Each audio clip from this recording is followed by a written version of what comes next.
प्राचीन काल की बात है। एक नगर में एक विद्वान पंडित रहता था। वह अपने आप को बहुत बड़ा विद्वान समझता था और अपने मुकाबले का विद्वान किसी को नहीं मानता था। इसलिए उसको अपने आप पर घमंड हो गया था। वह जहां भी जाता अपनी बढ़ाई करने में कोई कसर नहीं छोड़ता था। वो यह भी कहने लगा था, यदि कोई मेरे प्रश्नों का उत्तर दे दे तो मैं उसको अपना गुरु मान लूंगा। अपने आप पर इतना भरोसा करता था कि आसपास के राज्यों में भी उस जैसा दूसरा कोई विद्वान नहीं है। दोस्तों, आपसे एक छोटा सा निवेदन है कि अगर आप चैनल पर पहली बार आए हैं तो चैनल सब्सक्राइब करके लाइक अवश्य कर लेना। दोस्तों, उसकी बुद्धिमत्ता को देखकर वहां के राजा ने उस पंडित को दूसरे राज्यों में भ्रमण करने के लिए भेज दिया। वह जहां जिस भी राज्य में जाता वहां अपने कुछ सवाल पूछता तो कोई उसका जवाब नहीं दे पाता था। इस तरह हर जगह उसकी ख्याति फैल रही थी। दोस्तों, कहानी बहुत ही रोमांचक और मनोरंजक होने वाली है, इसलिए कहानी को अंत तक जरूर सुने। अब वह पंडित घूमते घूमते राजा अकबर के दरबार में जा पहुंचा। जैसे ही राजा को पता चला कि राजमहल में एक प्रकांड पंडित आया है जिसे अब तक उसके मुकाबले का कोई विद्वान नहीं मिला है, पंडित ने राजा से विनती करते हुए कहा, मैं आपके दरबार में विद्वान होने का सबूत पेश करना चाहता हूं। जैसे ही राजा का दरबार लगा तो पंडित ने बताया, महाराज, मैं अपने कई सवाल लिए कई राज्यों में घूम रहा हूं, मगर मेरे सवालों के जवाब कोई नहीं दे सका। मैंने सुना है कि आपकी राज्य में बहुत ही अक्लमंद और विद्वान लोग हैं। वो मेरे प्रश्नों का उत्तर दे सकते हैं और जो भी मेरे प्रश्नों का उत्तर दे देगा उसे मैं अपना गुरु मान लूंगा। इसलिए मैं आपके राज्य में यहां आ गया। राजा ने कहा, मेरे राज्य में ऐसे बहुत से विद्वान मौजूद हैं, अभी मैं उनको बुला देता हूं। तुम अपने सवालों को उनके सामने पेश करना। राजा ने अपने राज्य के सभी पढ़े लिखो विद्वान पंडितों को राज दरबार में बुलाया। जब सब आ गए तो बाहर से आए विद्वान पंडित का परिचय भी सभी से कराया गया। अब राजा ने बाहर से आए पंडित से कहा, अब तुम जो चाहो सवाल कर सकते हो। विद्वान पंडित ने कहा कि महाराज, मेरे सवाल इशारों में होंगे और उनके जवाब भी इशारों में ही देने पड़ेंगे। राजा ने कहा, ठीक है, तुम जैसा कहोगे वैसा ही होगा। पंडित ने कहा, अगर मेरे पहले सवाल का उत्तर दे दिया तो ही मैं अपना अगला सवाल पूछूंगा। इतना बोलकर उसने अपने दाएं हाथ की अंगुली ऊपर की ओर उठाई और कहा, यह मेरा पहला सवाल है। विद्वानों ने खूब माथापच्ची करके विचार विमर्श किया, लेकिन कोई भी उसका जवाब ही नहीं दे पाए। जवाब तो क्या देते, उसके सवाल को समझ ही नहीं पाए। तब एक बूढ़ा आदमी बोला, महाराज, इस सवाल का जवाब हम जरूर देंगे, लेकिन हमें 5 दिन का समय चाहिए। राजा ने कहा, ठीक है, तुमको 5 दिन का समय दिया जाता है। यह कहकर राजा दरबार से उठकर चले गए। अब सारे नगर में इस अजीब से प्रश्न की चर्चा होने लगी और सब उस मेहमान पंडित की बड़ाई करने लगे। सब कह रहे थे कि बहुत ही विद्वान और अक्लमंद पंडित है। हर आदमी दूसरे आदमी से पूछ रहा था कि आसमान की तरफ उंगली उठाने का क्या मतलब हो सकता है और उसका जवाब भी इशारे में दिया जाए। ऐसे ही 4 दिन गुजर गए। केवल एक दिन शेष रह गया था। राजा ने फिर शहर में यह मुनादी करवा दी कि अगर कोई भी मेहमान पंडित के सवाल का जवाब नहीं दे सका तो मैं सब राजशाही विद्वानों को राजमहल से हटाकर मेहमान पंडित को राजशाही पंडित बना लूंगा। इस ऐलान से लोगों में खलबली सी मच गई। राज्य के सब राजदरबारी विद्वान और अक्लमंद लोग पंडित के प्रश्न के बारे में चर्चा करने लगे। वे उंगली के इशारे का असल मतलब ही नहीं समझ सके तो फिर जवाब क्या देते। आखिर में अधिक उम्र का एक बूढ़ा अक्लमंद आदमी बोला, मेरे दिमाग में एक विचार आया है।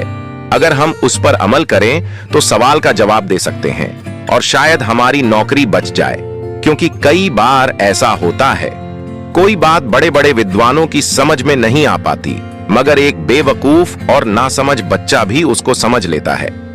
मेरी राय में हमें किसी बेवकूफ बच्चे की तलाश करनी चाहिए। मेरा विश्वास है वह इस इशारे का जवाब जरूर दे देगा। सबने बूढ़े की हां में हां मिला दी और सभी राजदरबारी बेवकूफ बच्चे की तलाश में लग गए। सभी बेवकूफ बच्चे की तलाश में नगर व गांवों में घूमने लगे। उनकी कई बच्चों पर नजर पड़ी, मगर वह किसी ने किसी तरह से समझदार मालूम हो रहे थे।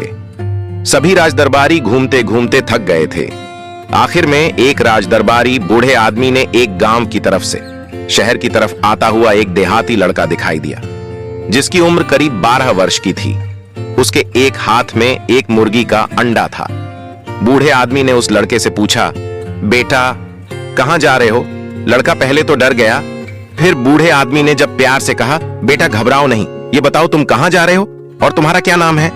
लड़का घबरा गया और उसने जल्दी से मुर्गी का अंडा अपनी कमीज के अंदर छुपा लिया। उसने सोचा कि कहीं यह बूढ़ा उसके मुर्गी का अंडा छीन ना ले। लड़के ने फिर कहा, मैं अपने गांव से आया हूं, मेरा नाम कालू है और मैं शहर में यह अंडा बेचने जा रहा हूं। लड़के का बेवकूफ होना इसी बात से पता चल रहा था कि वह इतने बड़े शहर में एक ही अंडा बेचने जा रहा है। बूढ़े आदमी ने फिर प्यार से उसके कंधे पर हाथ रखा और कहा, कालू तुम बहुत अच्छे लड़के हो, अगर तुम हमारा एक काम कर दे तो मैं तुम्हारा अंडा खरीदने को तैयार हूं और तुमको कुछ धन दौलत अलग से भी देंगे। कालू ने घबराकर पूछा, क्या काम है? तब बूढ़े आदमी ने कहा, राजा के दरबार में एक प्रकांड पंडित आया है, उसके सवालों के जवाब देने पड़ेंगे। फिर राजा भी तुम्हें इनाम के तौर पर बहुत से सोने चांदी की अशर्फियां देगा। इसके अलावा तुम्हें और बहुत कुछ इनाम दिया जाएगा। सोने चांदी की अशर्फियां की बात सुनकर लड़का खुशी से उछल पड़ा और बोला, हम तो बहुत गरीब हैं, एक दिन खाने को कुछ मिलता है तो दूसरे दिन भूखा सोना पड़ता है, मैं आपके साथ जरूर चलूंगा। बूढ़ा आदमी कालू को साथ लेकर अपने घर आ गया, जहां सभी राज दरबारी पंडित बैठे थे। वे सभी लड़के को देखकर बहुत खुश हुए और कहने लगे कि यह लड़का उस पंडित के सवालों का जवाब जरूर देगा और उसका घमंड जरूर तोड़ेगा। बस अब देर ना करो और जल्दी दरबार में चलो। और सभी दरबार की ओर चल पड़ते हैं। कालू ने मुर्गी का अंडा किसी कीमत पर भी अपने आप से अलग नहीं किया। सभी ने कालू को समझाया, मगर कालू ने मुर्गी का अंडा किसी को नहीं दिया। फिर सब इस बात पर राजी हो गए और कहा, ठीक है कालू, तुम अपना अंडा अपने पास रखो, मगर इन्हें कुर्ते में छुपा कर रखना, क्योंकि तुम्हें दरबार में राजा के सामने जाना है। जब कालू को रात दरबार में लाया गया तो मेहमान पंडित भी दरबार में मौजूद था। दरबार में पहुंचकर सभी ने राजा को सलाम किया और सभी कुर्सियों पर जा बैठे, लेकिन कालू फटे पुराने कपड़े पहने हुए था, इसलिए वह दरबार में एक तरफ खड़ा रहा। दरबार के चारों तरफ सैनिक तलवार हाथों में लिए हुए खड़े थे। राजा के दरबार का इस तरह का दृश्य देखकर कालू को बहुत घबराहट होने लगी। तभी बूढ़े आदमी ने उसके कान में कहा, डरो मत बेटा, भगवान ने चाहा तो जीत तुम्हारी ही होगी। राजा की नजर कालू पर पड़ी तो राजा ने पूछा, ये कौन है? फिर बूढ़े आदमी ने खड़े होकर कहा, महाराज ये कालू है, यही लड़का मेहमान पंडित के सवालों का जवाब देगा। राजा हैरान होकर कालू की ओर देखकर बोला, अच्छा ठीक है। मेहमान पंडित के चेहरे पर भी हैरानी झलक रही थी। उसने राजा की तरफ देखकर कहा, महाराज यह तो मेरी बेइज्जती है। ये एक 12 साल का छोटा सा एक देहाती लड़का मेरे मुकाबले में खड़ा कर दिया गया है। मेरे सवालों के जवाब तो दुनिया के बड़े बड़े विद्वानों और बुद्धिमानों के पास भी नहीं है, तो भला ये लड़का क्या जवाब देगा? ये मेरे साथ मजाक किया जा रहा है।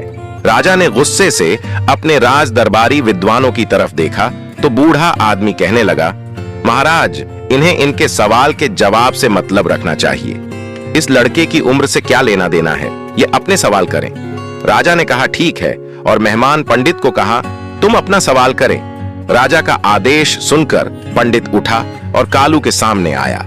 पंडित ने कहा, महाराज मैं अपना सवाल पेश करता हूं। इतना कहकर पंडित ने अपने दाएं हाथ की एक उंगली कालू की तरफ उठाई। कालू ने झट से 2 उंगलियां उसकी तरफ उठा दी। मेहमान पंडित ने दूसरा सवाल पूछा और अपना एक हाथ उठाकर ऊपर कर दिया, तो कालू ने तुरंत अपना हाथ जमीन पर दे मारा। राजा और सब दरबारी बड़े उत्साह से सवाल जवाब का तमाशा देख रहे थे। उसके बाद पंडित ने एक थैला निकाला और उसमें से एक मुर्गी निकालकर बाहर फेंक दी। तभी तुरंत कालू ने भी अपने कुर्ते के अंदर हाथ डाला और मुर्गी का अंडा निकालकर मुर्गी के पास दे मारा। विद्वान पंडित हाथ जोड़कर राजा के सामने खड़ा हो गया और बोला, महाराज इस अनपढ़ देहाती लड़के ने मेरे सवालों के जवाब दे दिए हैं। मैं इस बच्चे की बुद्धि की प्रशंसा करता हूं। आज से यह मेरा गुरु होगा। दरबारियों ने खुशी के मारे आसमान सिर पर उठा लिया। कालू अपनी जगह हैरान होकर खड़ा था। राजा ने कालू को अपने पास बुलाकर उसके सिर पर हाथ रखा और फिर खजांची से सोने चांदी की अशर्फियां मंगवाकर इनाम के तौर पर उस देहाती लड़के को दे दी। राजा ने कालू से कहा, तुमने हमारे राज्य का नाम ऊंचा किया है। उसके बाद दरबारियों ने भी कालू को अपनी तरफ से खुशी से इनाम दिया। फिर वह बूढ़ा आदमी कालू को अपने घर ले गया और नौकर से घोड़ा मंगवाया ताकि कालू को उसके घर छोड़कर आ सके। जब बूढ़ा आदमी कालू को उसके घर छोड़ने जा रहा था तो रास्ते में कालू से पूछा, बेटा ये तो बताओ कि उस पंडित ने क्या सवाल किए थे और तुमने इशारों में जो जवाब दिए वे क्या जवाब थे, उनका क्या मतलब था? तब कालू ने हंसकर कहा, यह भी कोई सवाल थे? ये तो बहुत ही मामूली से सवाल थे।